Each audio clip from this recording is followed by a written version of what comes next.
요즘 서울 집값이 일주일 만에 몇 억이 올랐다. 연예인 누가 100억이 넘는 집을 현금으로 샀다. 이런 자극적인 뉴스들, 현실감 없는 뉴스들만 듣다 보면 1억이란 돈이 너무나 작게 느껴지는 것 같아요.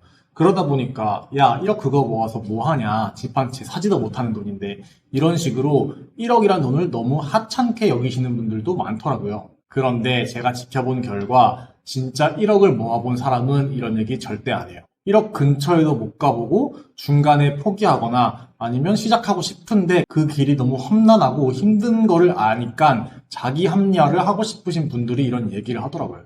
물론 1억이라는 돈이 예전에 비해서 그 돈의 가치가 내려간 건 사실이지만, 그럼에도 불구하고 여전히 엄청나게 큰 돈인 건 사실이죠.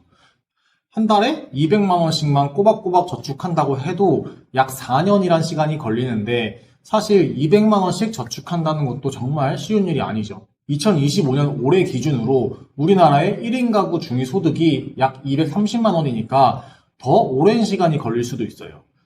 하지만 여러분, 절대 포기하지 말고 그 길을 가셔야 해요. 사실 1억을 모았다고 해서 내 통장에 1억이라는 숫자가 찍혀 있다고 해서 내 인생이 달라지는 건 크게 없을 거예요. 그치만 내가 이 1억이라는 돈을 모으기 위해서 저축했던 습관, 절약했던 소비의 패턴, 소소하지만 꾸준히 했던 나의 재테크의 방향, 이런 것들이 쌓이는 경험이 훨씬 더 가치 있을 거예요. 그리고 돈이 쌓이면 쌓일수록 불어나는 속도는 처음보다 훨씬 빨라질 거예요. 아주 단편적으로만 생각해도 내가 직장인이라면 4년, 5년 동안 연봉도 올라 있을 거고, 돈을 모으면서 더 빨리 모으고 싶은 마음에 여러 가지 투자를 해보면서 거기에 따른 수익도 있을 수도 있죠. 그리고 해보신 분들은 아시겠지만 가장 재밌는 게 돈 모으기예요.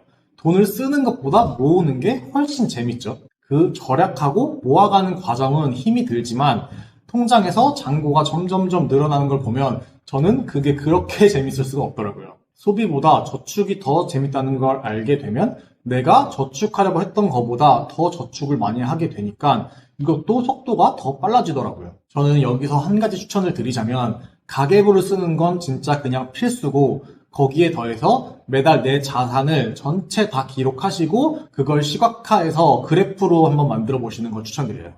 그럼 이게 뭐가 좋냐면, 내 자산 총액이 지지난달은 얼마였고, 지난달은 얼마였고, 이번 달은 얼마였고, 이게 정확히 그래프로 눈에 들어오니까 내 자산이 늘어나고 있구나, 이거를 한눈에 볼 수 있어서 너무 즐겁고 재밌더라고요. 올해 1월부터 10월까지 자산이 꾸준히 우상향하는 걸 볼 수 있으니까 뿌듯한 마음도 크고 더 아끼고 빨리 모으고 싶다는 생각도 절로 들어요.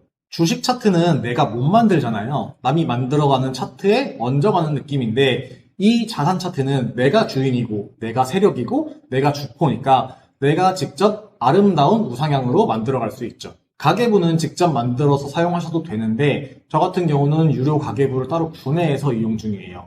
시중에 2, 3만 원 정도면 정말 잘 만들어진 가계부를 구입할 수 있으니까 원하시는 가계부 포맷을 찾아서 구입하시는 것도 괜찮다고 봐요. 한번 구매하면 몇 년 동안 아니면 평생 동안 사용할 수도 있으니까 이 정도 금액은 가볍게 구매해도 된다고 봐요.